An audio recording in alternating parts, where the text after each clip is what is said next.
Alléluia. Amen. Gloire à Dieu. Ce matin, nous allons encore rendre gloire à notre Dieu parce qu'il est bon, magnifique, lent à la colère, riche en bonté. Il nous soigne et nous garde en santé. Et nous devons l'adorer, nous devons le glorifier, nous devons l'honorer parce que nous avons été créés pour cela. Amen. Et je voudrais chanter un chant. Chanter un petit cœur à la gloire de notre Dieu.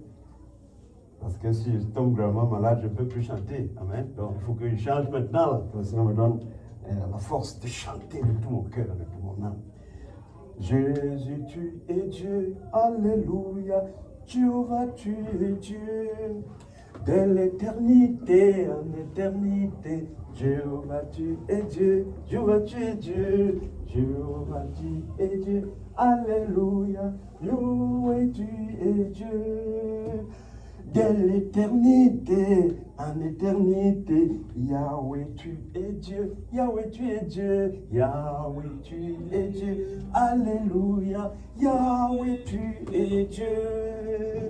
De l'éternité en éternité, Yahweh, tu es Dieu, Yahweh, tu es Dieu, Yahweh, tu es Dieu, Alléluia, Yahweh, tu es Dieu. De l'éternité en éternité, Yahweh, tu es Dieu, Yahweh, tu es Dieu, Yahweh, tu es Dieu, Alléluia, Yahweh, tu es Dieu. De l'éternité en éternité, Yahweh, tu es Dieu, Yahweh, tu es Dieu, Yahweh, tu es Dieu, Yahweh, tu es Dieu, Yahweh, tu es Dieu. De l'éternité en éternité, Yahweh, tu es Dieu. Alléluia. Amen.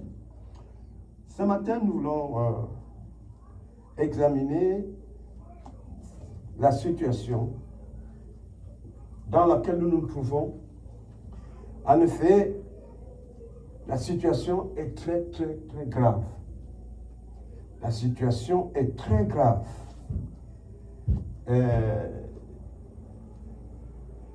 Nous allons lire d'ailleurs 2 versets dans la Bible pour commencer. Je vais lire dans 1 Jean chapitre 5, le verset 19. 1 Jean chapitre 5, verset 19.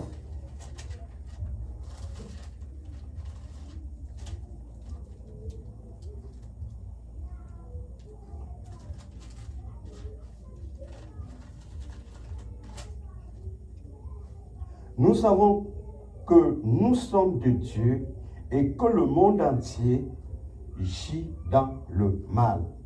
Tu as une autre version là-bas, tu peux lire juste le verset 19. Nous savons que nous appartenons à Dieu et que le monde entier est au pouvoir du mauvais. Amen. Vous voyez comment les choses sont placées. Ça, c'est l'apôtre Jean qui le disait à l'époque, n'est-ce pas? Le monde entier était déjà sous la puissance du mauvais. Maintenant, allons dans Matthieu chapitre 24, le verset 12. Matthieu chapitre 24, verset 12. Et parce que l'iniquité sera multipliée, l'amour de plusieurs se refroidira. Mais celui qui endurera jusqu'à la fin sera sauvé. Là, le verset 12 et le verset 13.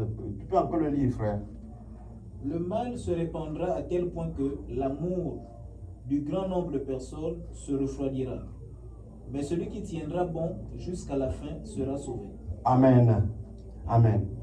La Bible nous le dit et nous n'allons pas cesser de le répéter, que Dieu a tellement aimé le monde. Quand il a aimé le monde, qu'est-ce qu'il a fait? Leur a-t-il donné beaucoup d'argent? Est-ce qu'il a partagé le paquet d'argent au peuple? Non. Quand il a aimé le monde, est-ce qu'il les a envoyés des véhicules? Parce que j'avais eu un rêve un jour, nous étions en train de faire des calculs à l'université. On avait fait les calculs sur les poussées, les réacteurs, hein, les réacteurs d'avion, comment ça part, comment ça se fabrique, et tout ça et tout. On faisait des calculs, la poussée. Et puis on pensait aux avions. Et parfois aussi, on était en train de dessiner et de calculer les forces qui agissent sur les ailes d'avion. C'était impressionnant, n'est-ce pas? la poussée qu'il fait sur les ailes d'avion, on calcule tout ça. Donc, la nuit, j'ai eu un rêve. J'ai eu un avion qui était un avion de Dieu, un avion de Jésus, qui était unipièce. Ce n'est pas un avion qu'on a fabriqué, monté, vissé les pieds, non, une pièce. Une pièce. Et cet avion était inspiré de Dieu. C'est-à-dire, dans ta tête, tu penses New Delhi, ça va à New Delhi. Et en quelques secondes. Il n'y a pas dans cet avion, il n'y a pas la pesanteur.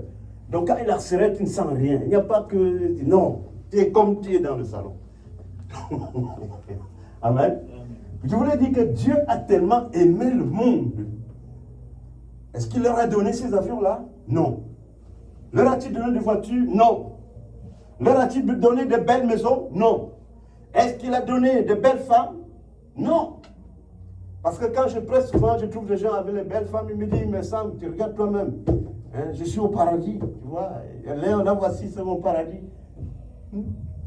La Bible dit que Dieu a tellement aimé le monde qu'il a envoyé son Fils unique afin que quiconque croit en lui ne périsse pas, mais ait la vie est éternelle. Amen. Pourquoi? Parce que la vie, dans l'esprit, la vie n'a pas de fin. Amen. Nous lisons un peu dans Daniel chapitre 12. Daniel chapitre 12, parce que Daniel était un prophète à qui Dieu a donné la révélation de choses qui doivent arriver jusqu'à la fin des temps. Comme il avait fait beaucoup, un peu plus longtemps, avant avec Enoch. Il a montré à Daniel des choses qui arriveront vers la fin des temps. Il a résumé, on lui a expliqué tout. Et on lui a dit par la suite que tiens ferme ta position et tu seras dans ton repos à la fin des temps. Amen. Mais tu m'avais lu aussi ce Daniel. Et Daniel dit, le verset 2 du chapitre 12, « Et plusieurs de ceux qui dorment dans la poussière de la terre se réveilleront, les uns pour la vie éternelle, et les autres pour l'opprobre et la honte éternelle. Ceux qui auront été sages brilleront comme la splendeur de l'étendue, et ceux qui auront amené plusieurs à la justice brilleront comme les étoiles à toujours et à perpétuité. » Amen. Amen, amen. Nous entendons deux choses ici. On dit que plusieurs qui dorment dans la poussière de la terre se réveilleront, les uns pour la vie éternelle et les autres pour l'opprobre et la honte éternelle. Tout est éternel, n'est-ce pas? C'est l'éternité qui est devant nous. Et Dieu ayant aimé le monde est venu, il a pris, comme on dit, il a tenu le taureau par le corne. Amen. Le vrai, il a attrapé ça. Il nous a donné la vie éternelle. Amen. Et la vie éternelle est dans son Fils. Celui qui a Jésus a la vie éternelle. Celui qui n'a pas Jésus n'a pas la vie éternelle. N'est-ce pas? Donc, mais la Bible nous dit que l'iniquité prévaudra à la fin. Tout le monde entier est soumis sous le contrôle du malin. Et l'iniquité va prévaloir à la fin. Mais la Bible nous encourage en disant que celui qui persévérera jusqu'à la fin sera sauvé. Il n'y a rien d'autre qui est important à Dieu que le salut d'une personne, le salut d'une âme. Amen. Oui.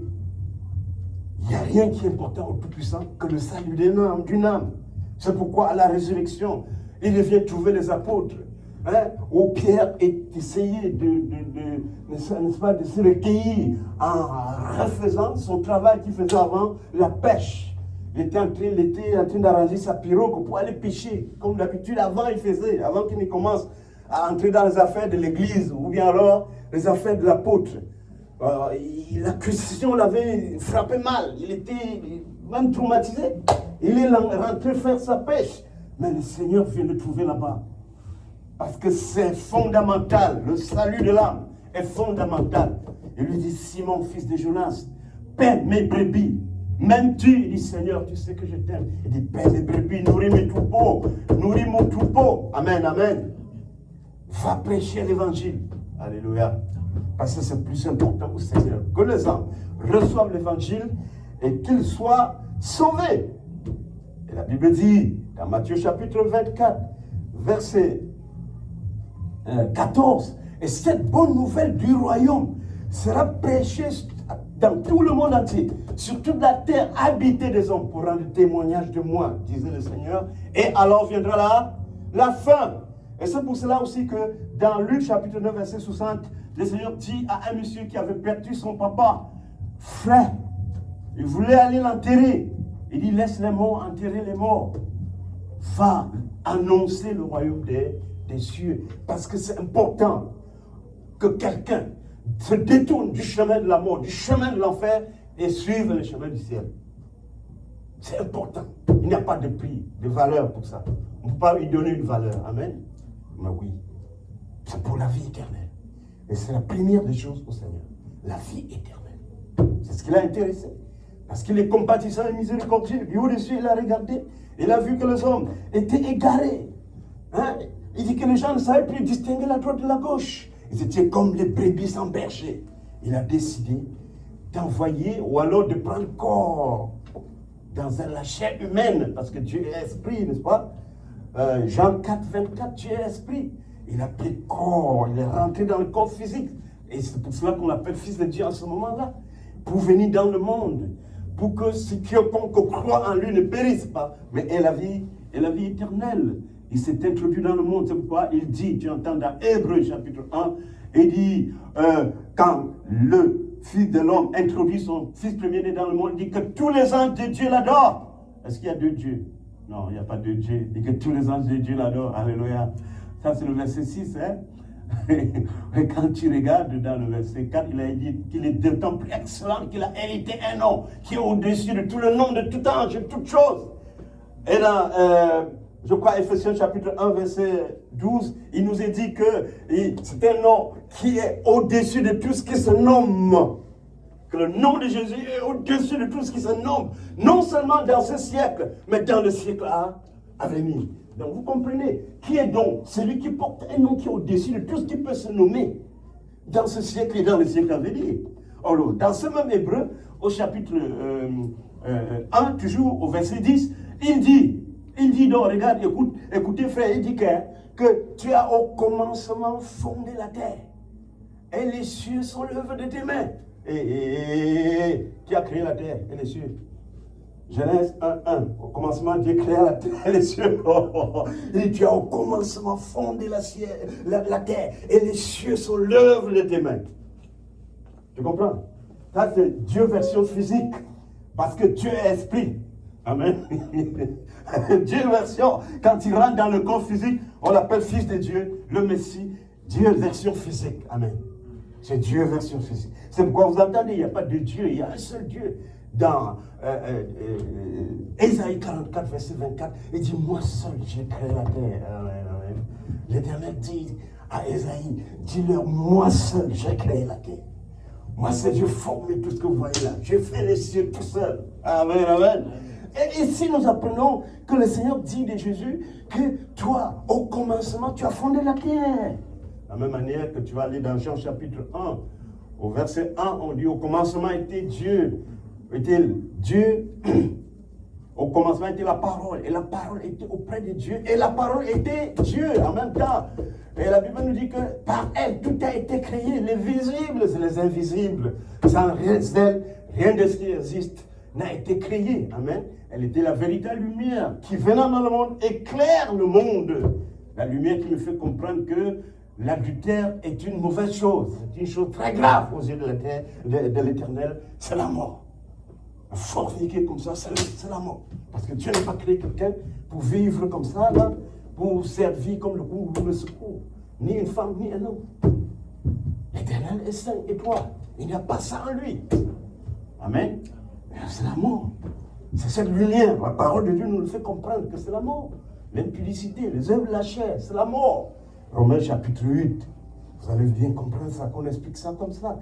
La pratique au désir de la chair. Il va boire, tu peux boire. Va forniquer, tu forniques. On dit que c'est les œuvres de la chair. C'est l'inimitié contre Dieu, c'est la mort. Amen. La parole de Dieu, quelle est la parole de Dieu? C'est cette parole de Dieu qui est venue, qui au commencement avait fait toutes choses. Elle est venue vers les cieux ne l'ont pas reçue. Mais la Bible nous dit qu'elle était dans le monde, et le monde avait été fait par elle, mais le monde ne l'a pas reçue. Là, c'est le verset 10. Tu peux lire le verset 10, frère? Le verset 10 de Jean 1. Tu vas comprendre. Lis-nous ça à haute voix, le verset 10 de Jean 1. Jean 1, oui, Jean 1, verset 10, tu vas comprendre. Ça dit quelque chose d'étonnant parce que souvent les gens lisent, ils ne font pas beaucoup attention. Ils passent sur des phrases très importantes, ils ne font pas attention. Même à l'école, on a souvent fait ça. Hein. Nous avons fait souvent des devoirs à l'école, souvent après le professeur, il se lève pour regarder comment les gens sont en train de faire. Il tourne, il tourne, il tourne, il tourne, il tourne, il tourne. Après il dit, hey, les gars, quand on dit que X est égal à tant, ça ne veut pas dire que tel là est égal à ceci. Les gens disent, wow, il relit encore, il recommence. Parce que souvent on lit, on ne comprend pas bien. Amen.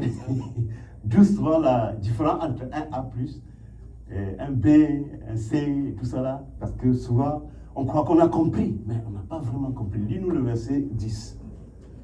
Celui qui est la parole était dans le monde. Dieu a fait le monde par lui, et pourtant le monde ne l'a pas reconnu. Amen. Amen. Mais je peux aussi également lire ici dans cette version qui dit, attends, je lis ici.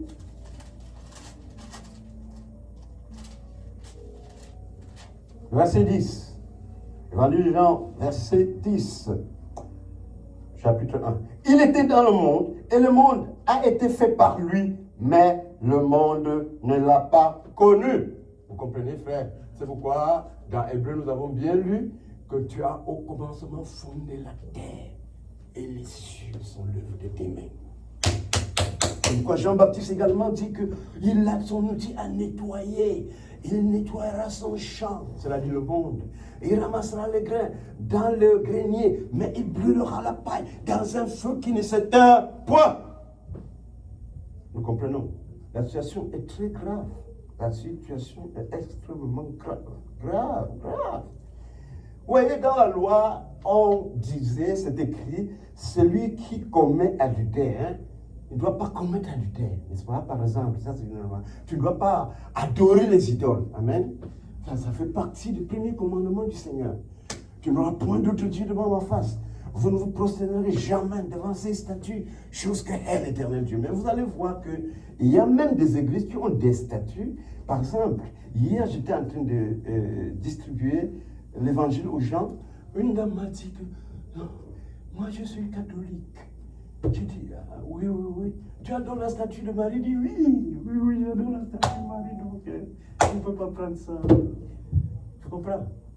Et puis, dans leur Bible, dans Deutéronome 5, verset 8, vous ne vous ferez point de statue, aucune représentation de quoi qui existe, soit sur la terre, soit dans les cieux, soit dans les eaux. Est-ce que vous avez vu la figure d'une femme? L'Écriture dit comme ça quelque part. Vous ne ferez aucune représentation. Et vous ne vous prosternerez jamais devant ces statues, chose que est l'Éternel. Amen. Tu vois, mais parce que Dieu ne veut pas, il ne veut pas. Amen.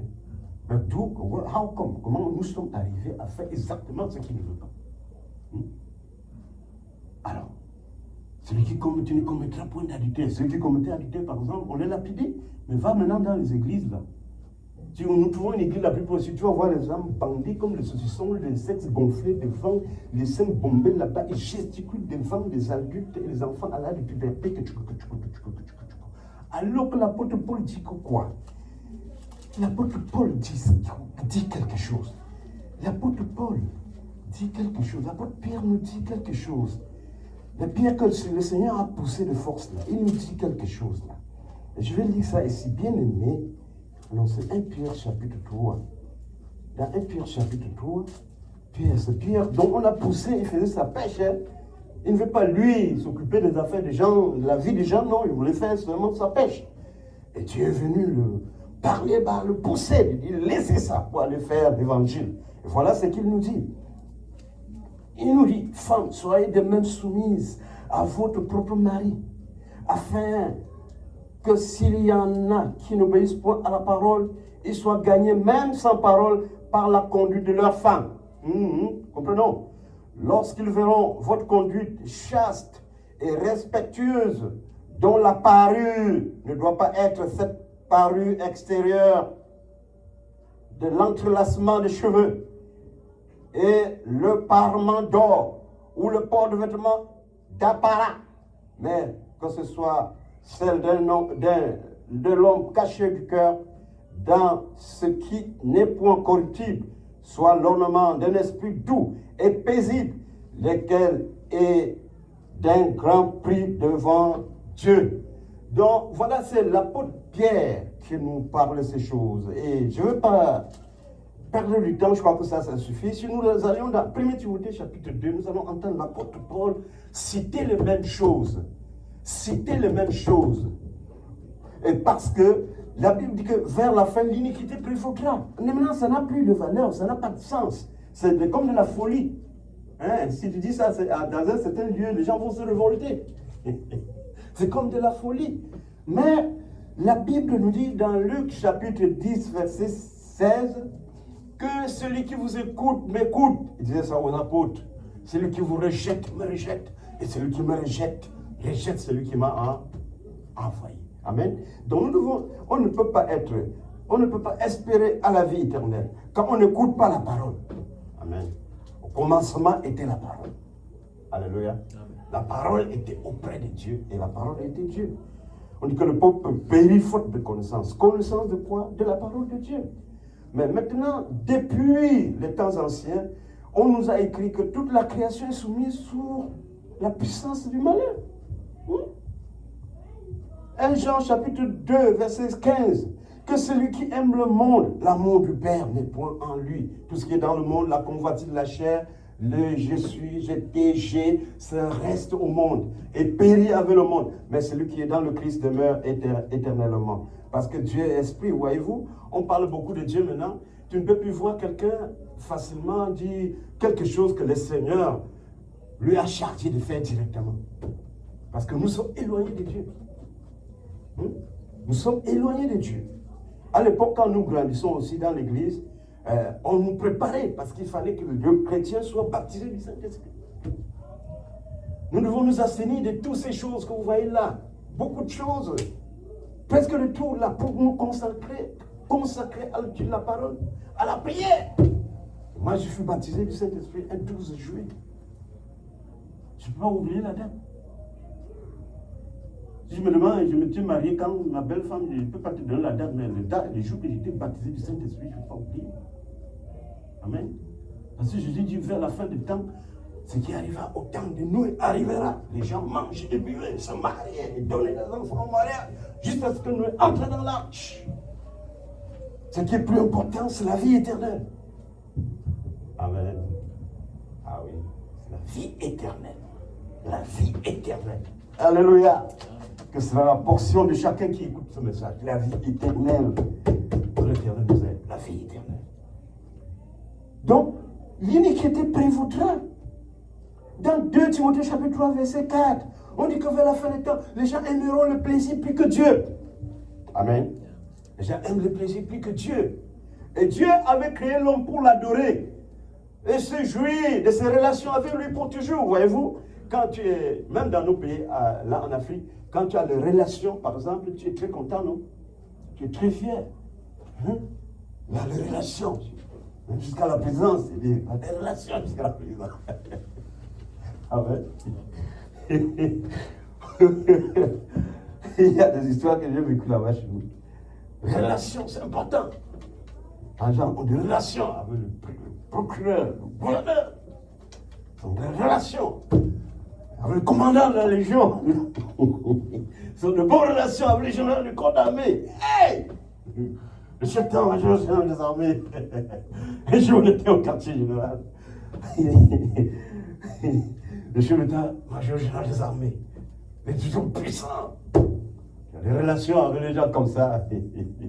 Des relations avec la présidence. Il y avait quelqu'un, une fois on est allé voir un monsieur très important dans la capitale. Il avait des très haut élevés. Très très haut élevés. Je ne vais pas citer les noms ici là. Très haut élevés. Hein? Il avait un grand poste dans le pays. Très grand poste. Moi aussi, je suis allé là-bas. On est allé dormir chez lui. Une très belle maison. Une femme très gentille. Il avait même les jumeaux, les enfants très bien. Il était directeur national de quoi là?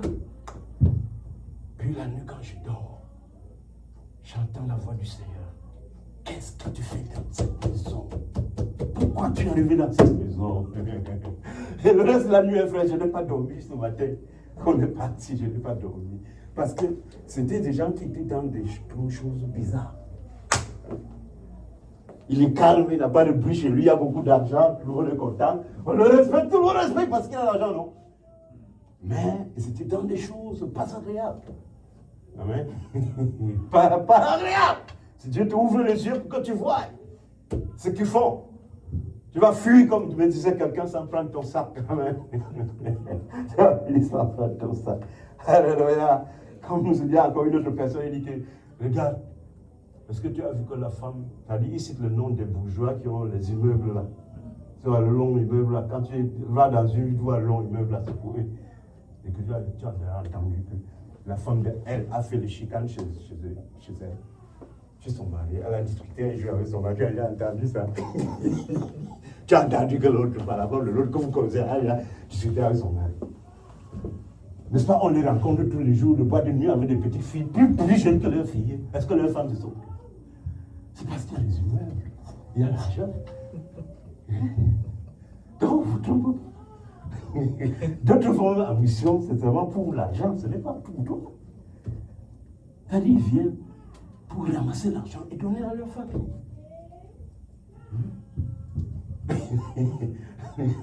Ouais. C'est vrai.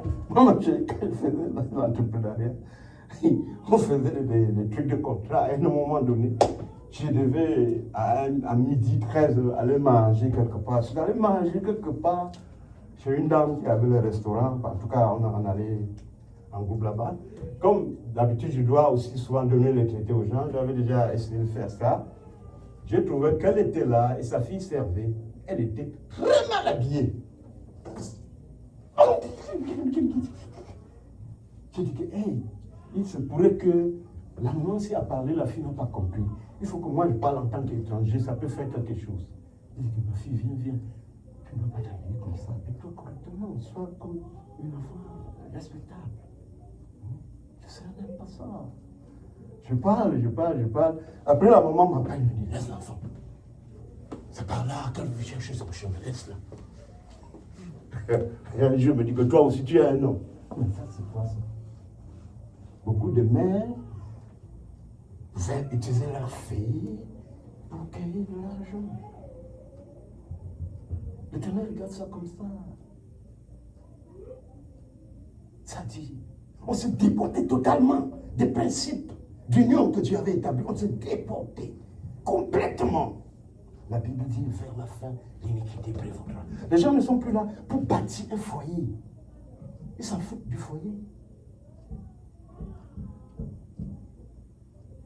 Vers la fin, l'iniquité prévaudra. Mais celui qui persévérera jusqu'à la fin dans la parole de Dieu sera sauvé.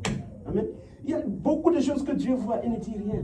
Il regarde, il voit, il ne dit rien. Il y a une maman là. Elle s'appelle maman domicile. Moi, je l'ai vue moi-même. Avant, quand j'étais en Afrique, j'entendais seulement son histoire, mais par la grâce de Dieu, je l'ai rencontrée. Cette femme, c'est une maman qui ne savait même pas lire. Mais elle a été reçue par 5 présidents, 5 chefs d'État. Parce que vous voyez là, les gouvernements ont des renseignements dans tous les domaines. Même ceux qui insultent les pouvoirs là. C'est parce qu'il ne veut pas te nuire. S'il veut te nuire, il va te nuire. Ils ont le renseignement. Ils sont informés. Amen. Donc c'est une maman qui était en Afrique. Elle s'est allée prier quelque part. En priant, elle était à genoux. Elle s'est écroulée. Les gens ont vu qu'elle s'est écroulée. Elle est comme ça. Là, les gens la voyaient. Elle est morte. Mais pour elle, elle dit qu'elle avait vu 2 personnes très belles, venir vers elle. Et puis ils ont dit, viens, le Seigneur Jésus demande que tu viennes avec nous. Elle a commencé à poser la question, mais vous êtes de quel pays? Vous êtes beau comme ça, très beau comme ça. On dit, mais tu ne connais pas le ciel? Nous sommes du ciel. Et nous sommes des anges. On l'a amené. Arrivé au ciel, on lui a montré beaucoup de choses que les gens font en cachette. Les divorces, les avortements, toutes ces histoires, les remariages, toutes ces histoires. Le Seigneur regarde ça comme une abomination. Et on l'avait renvoyée, c'est-à-dire elle était ressuscitée. Pourquoi les chefs d'État ont eu à l'appeler pour l'écouter? Parce qu'elle était ressuscitée. On attendait qu'on l'enterre. Ses proches ne voulaient pas l'enterrer parce que parmi eux, il y avait les chrétiens à qui Dieu avait révélé qu'on ne l'enterre pas vite, qu'elle va revenir. Et on l'a gardé, il y avait les mouches qui venaient déjà, on l'a couvert avec un drap blanc. Les gens étaient là, il y avait déjà les histoires d'esprit. Hein, quelqu'un est mort et puis vous ne voulez pas l'enterrer, pourquoi? C'est quoi ça? Les bruits commençaient là. Et puis elle s'est réveillée en criant, on va soulever les trains, les gens ont fui dans les côtés. Parce qu'elle sentait, les gens n'avaient plus approché là où on l'avait déposé. Les gens fuyaient de tous côtés, fuyaient, regardaient par là, et puis, regardez, elle est revenue. Elle a dit qu'elle vient du ciel. Elle dit qu'elle crie parce que les anges ont voulu la ramener. Elle voulait demeurer au ciel. Les anges voulaient la ramener pour la mettre dans son corps. Elle a vu que son corps était pourri, ça sentait, elle ne voulait pas entrer. Et les anges l'ont attrapée de force pour l'enfoncer dans son corps. Elle criait, c'est pourquoi elle criait. Donc, en criant, le dernier cri. Elle, curieusement, quelqu'un qui sentait n'est pas malade. Et on la connaissait dans la communauté qu'elle ne sait pas lire. Elle a dit, on m'a appelé à lire au ciel, donne-moi la Bible. On a lu la Bible devant les enfants. 100 personnes sont baptisées par immersion. Le jour-là, 100. Dont les nouvelles sont allées partout, même l'église du réveil ici, là, au Canada, là. Les gens sont partis en Afrique, les Blancs sont partis en Afrique pour écouter aussi les gens qui étaient là, le jour qu'elle a ressuscité de mort. Qu'elle avait ressuscité de mort. Le Seigneur lui avait dit tellement de choses.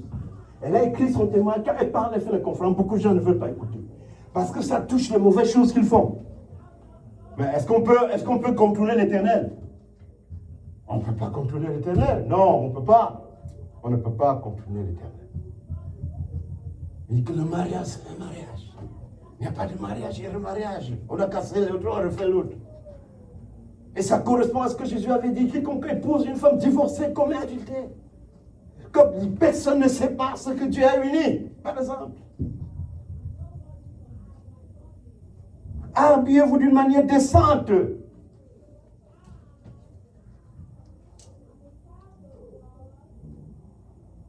Vers la fin des temps, l'iniquité prévaudra. C'est pourquoi on dit que la situation est extrêmement, très très grave. Il n'y a que quelques personnes qui peuvent être sauvées. Ce n'est pas la volonté de Dieu, mais Dieu voudrait que beaucoup de gens soient sauvés. Mais les gens ne veulent pas, n'arrivent plus à aller. Parce que la mode est à l'impudicité, par exemple. La mode, c'est l'impudicité. J'ai fait connaissance d'une fille. J'ai fait connaissance d'une fille. J'ai fait connaissance d'un homme. Ça, c'est une manière brillante, une manière honorable d'appeler l'impudicité.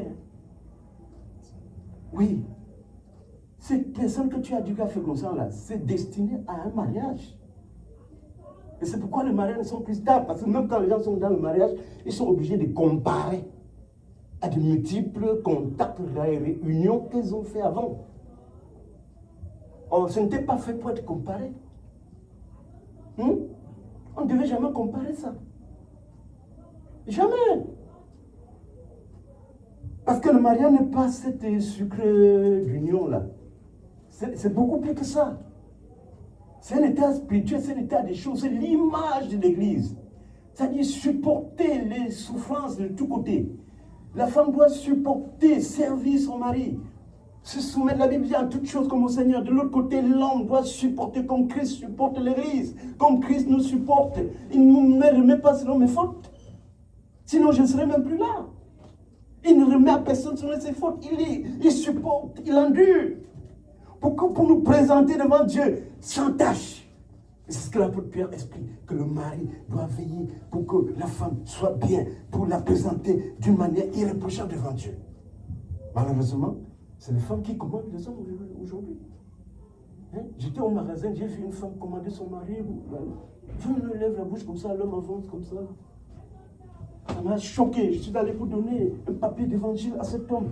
Il a pris, il a mis, il voulait mettre dans son sac. La femme lui a demandé c'est quoi. Il dit que c'est la parole de Dieu que le monsieur m'a donné. Il dit, va lui le mettre. J'ai vu le pauvre papa venir. Il va keep it, she'll kill me. Dieu va me tuer. Il a dit un père, un blanc. Non, un blanc. J'ai dit à la madame que regarde. Donc, vous êtes nés ensemble, tu commandes l'homme jusqu'à une. C'est comme ça partout. C'est-à-dire, là où Dieu a dit que couvre, on dénude. Là où Dieu a dit que l'homme ne peut pas payer avec quelque chose sur laquelle on met de gros chapeaux sur la tête. Vous faites le contraire, n'est-ce pas? Vous ne vous faites pas des idoles, on fait l'idole. Directement contre l'éternel lui-même. Contre l'éternel. Parce que Dieu appelle ça la prostitution. C'est-à-dire, quand quelqu'un adore une statue, un autre Dieu que lui, Dieu appelle ça quoi là? Prostitution. Ça fait mal comme tu as ta belle femme, elle t'abandonne, dit je m'en fous de toi. Peut-être elle prend ton avocat, il circuit devant toi, donc ça fait très mal. C'est ce que Dieu avait fait montrer au prophète Osée, que c'est comme ça que vous me faites mal. Sa femme lui a fait ça, il dit que je veux que tu comprennes comment ça me fait mal, ce que vous me faites. Vous m'abandonnez pour adorer un autre Dieu. C'est pourquoi ça fait partie du premier commandement. Tu n'auras point d'autre Dieu devant ma face. Amen. Ouais, c'est la prostitution. Les gens sont adonnés à la perversité. Les gens trouvent une jeune femme, elle est belle, ils vont se marier. Ils trouvent encore une autre belle fille par là-bas et ils détournent son cœur. Parce qu'il est charnel. Il est dirigé par la chair. La Bible dit que nous ne devons pas obéir au désir de la chair. Parce que l'affection aux choses de la chair, c'est la mort. C'est pourquoi, quand tu entends le prophète Élisée, il n'avait pas de femme, hein? Très puissant, hein? Tellement puissant, quand il y avait quelque chose en Israël, il venait dire au roi, attention, les Syriens vont attaquer par là-bas. Il prépare la guerre. Après, il dit, les Assyriens viennent de l'autre côté. Le roi court là-bas, le roi Josaphat. Il attaque. Jusqu'au moment où il allait mourir. Le roi Josaphat vient. Dit, mon père, il appelle mon père. Chant d'Israël et sa cavalerie. Il dit que c'est lui seul qui est l'armée d'Israël et sa cavalerie. Et comment je vais vivre sans vous? Comment le pays va subsister? Il dit qu'il ramasse les flèches. Tu les tires en direction de Syrie. Parce que c'est la Syrie qui me l'a assez beaucoup à ce moment-là. Il tire les flèches vers la Syrie. Il a tiré une fois, deux fois, trois fois, il s'est arrêté. Il dit, mais pourquoi tu t'arrêtes? Tu devais tirer toutes les flèches là. Maintenant, tu vaincras les Syriens seulement 3 fois. Il a rendu la main. Mais il était puissant. Il n'avait pas faim. Il n'avait pas faim. Il n'avait pas un serviteur. Personne ne fait son café le matin. Il était puissant. Amen, amen. Oui, l'affection au jour de l'esprit, c'est la vie. De la même manière, prophète Élie, tout Israël s'aligne lui seul. Il a vaincu Achab et Jézabel. Amen. Le prophète Élie, il était seul. Il y avait juste qui avec qui l'aider. Élisée, oui, Élisée un peu l'aider. Mais il était seul. Il était fier, content de son Dieu. Le plus heureux, alléluia.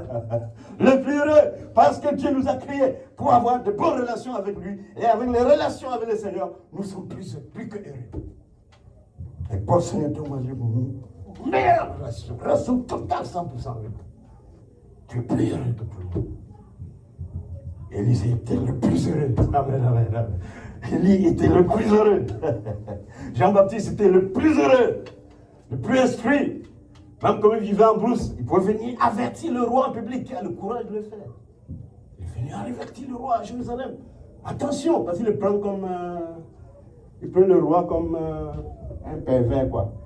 Quelqu'un qui fume, fait le désordre dans le quartier. C'est pourquoi il est venu le gronder. Tu combines une famille en Israël, tu vas mourir dans tes péchés. Il a grondé le roi. Parce qu'il est bien, n'est-ce pas? La Bible dit qu'il était rempli du Saint-Esprit dès le sein de sa mère. Il n'avait pas de femme, il n'avait pas de maison, il n'avait pas de plantation, il n'avait même pas un projet de construction. Mais il était agréable avec l'Éternel. Pas juste agréable, il avait des meilleures relations avec l'Éternel. L'Éternel l'instruisait. Il pouvait dire, voilà l'agneau de Dieu qui ôte le péché du monde, voici l'agneau de Dieu, celui. Il existait avant moi. Il a toujours existé, je ne suis même pas dit d'être son esclave. Il connaissait des choses. Les gens prient souvent les petites choses pour faire des...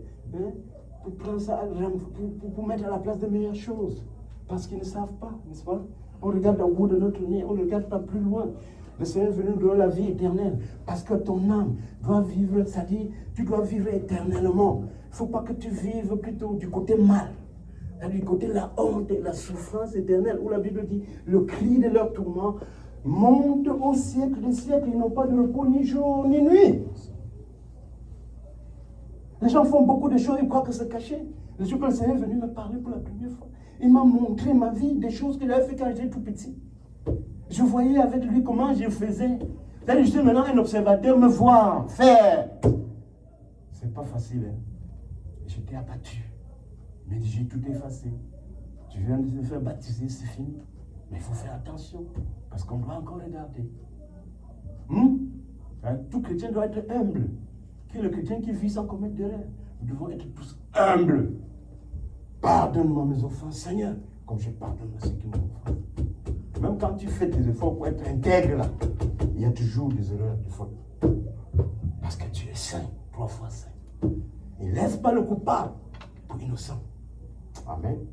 Une fois, je travaillais dans une société multinationale, il y avait des Hollandais, des Français, et puis un de nos chefs du département a dit qu'il voulait qu'on fasse un vendredi soir chez un restaurateur, il s'appelait André Ganguet, c'était au bord du Voury. Là, on prend le poisson frais de l'eau, et puis tu choisis, tu as la part, on braise, vous mangez, il y a le miondo, il y a le bâton de manioc, il y a le plantain frit, il y a beaucoup de petites choses qui accompagnent, la bière aussi. Nous sommes allés là-bas manger. Arrivé là-bas, les gens qui boivent ont bu, les bières. On a mangé du poisson, du bon poisson, des capitaines, ou maquereau, n'importe lequel qu'on pouvait choisir, on mangeait, on était contents. C'est une bonne soirée. Les gens remerciaient déjà le chef département. Après, vers la fin, il a parlé à l'oreille de l'homme qui était tout près de lui, de demander à chacun de sortir son argent, on paye. Déjà, les gens ont rougi. Comment? Hein? Il y a du mythe là, les gens. Après, on a quelqu'un qui était, il faut parler, il comprend, il a dit, bon, chef, ici chez nous, là, quand tu invites quelqu'un, hein, c'est toi qui payes. Même quand nous, on va au mariage, là, on va pour manger, voir, nous, on ne paye pas. Pour dire que quoi? Pour dire que tout ce que les hommes font, c'est enregistré. Maman Domicile a dit qu'on a enregistré sa vie au ciel. Même adultère ou fornication, on l'a montré comment elle fait, elle voyait crier et pleurer. Que tout est enregistré, tu vois que moi-même j'avais vu là, c'est me montrer, Dieu me montrer, je voyais avec lui. Tout est enregistré. Les hommes disent qu'ils ont une vie cachée, ils sont très forts, ils ont caché. Pourtant, des petits gens comme nous, Dieu nous révèle souvent la vie des gens, hein, de ces femmes, de ces hommes-là, comme ça. Ils nous montrent tout. Ce n'est pas des choses qu'on peut venir bavarder comme ça. Ils nous montrent. Je suis allé quelque part, j'ai vu quelqu'un, il était bien avec les enfants beaux, ils ont acheté une très belle maison. J'ai félicité, j'ai dit, oh, le Seigneur a changé leur vie, ça c'est magnifique. Quand je rentre dans la maison, le Seigneur me ramène là-bas. Il me voit, je vois les enfants, chacun monte ici, l'autre passe par le trou, il court là-bas, dans les dehors, la barrière, ils vont me voir. L'esprit dit, les enfants errent, comme s'il n'y avait personne qui les encadre. Ils sont en train d'aller vers la perdition. Même ces matériels qui sont là, ça n'a pas de valeur. Vous comprenez? Donc, il faut qu'on fasse attention parce que tout est enregistré. Si l'homme savait ça, il devait trembler. Donc, à la fin, le blanc a payé notre facture. Les cas se sont calmés. Parce que les gens avaient même vu exagérément. Ils ne savent pas qu'ils vont payer. Ils ne savent pas qu'ils vont payer. Ils forniquent, ils font adultère, ils ne savent pas qu'ils vont payer. Ils détournent les gens. Ils détournent les primes des gens. Les vieux mamans, ils détournent, ils les escroquent. Ils font souffrir les gens. Ils ne savent pas qu'ils vont payer. Non, on va payer. La Bible dit que c'est lui qui a créé toutes choses. Amen. Les autorités, les invisibles, les visibles, les pouvoirs, l'argent, les richesses, les positions, tout a été créé par Christ pour lui et par lui et pour lui. Il veillera sur tout, il jugera toutes choses.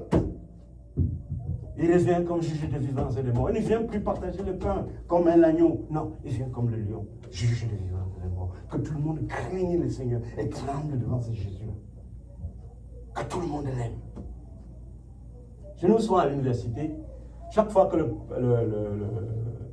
un prof voulait faire un cours, au début de la session, quand le prof veut faire un cours, tu vas voir, il va venir au tableau, il écrit son nom. Je me nomme docteur Tang.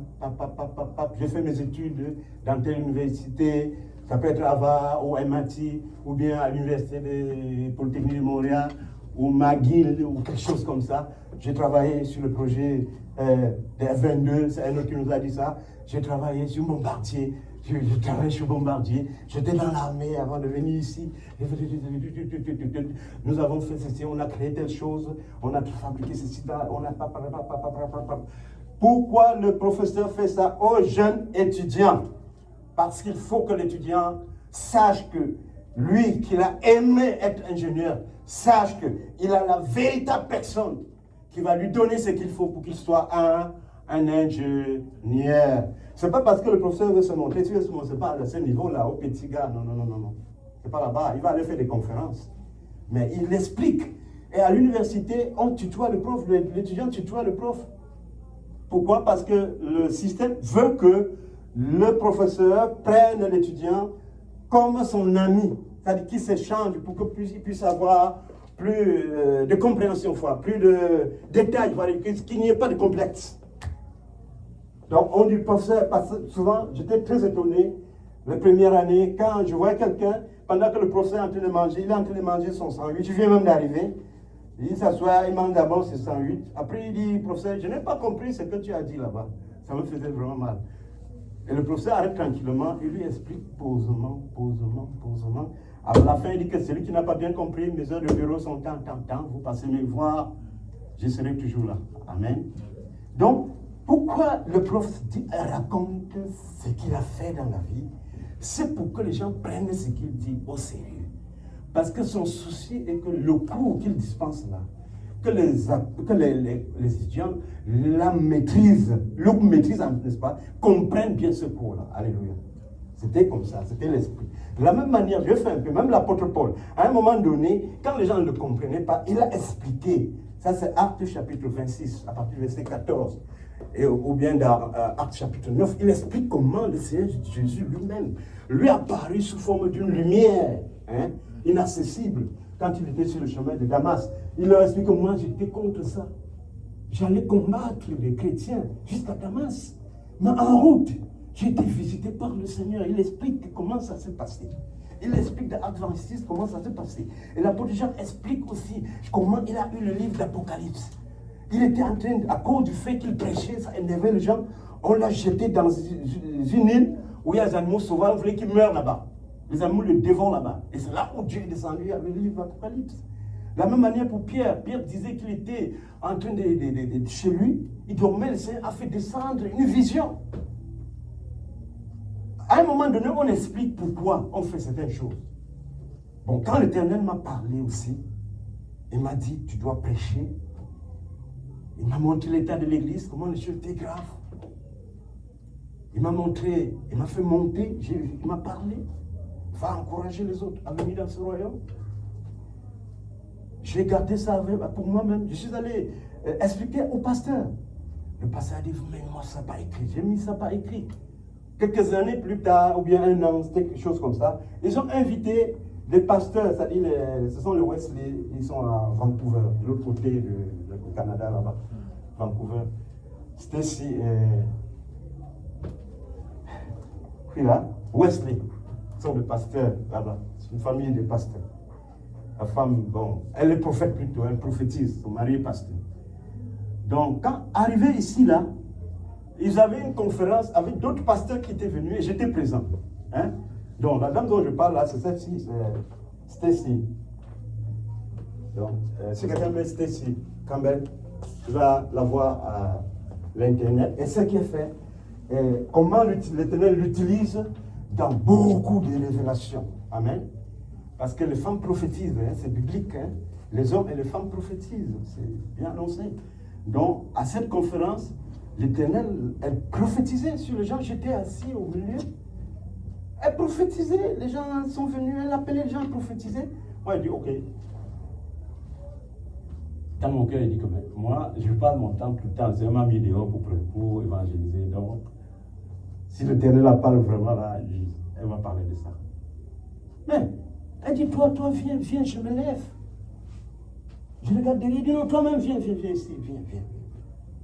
Je me suis avancé. La dame dit, ainsi dit l'Éternel, ce que je t'ai montré. Souviens-toi, j'avais déjà vu des révélations. Je suis venu donner à notre pasteur ici qui s'appelait le pasteur Bill Blanca.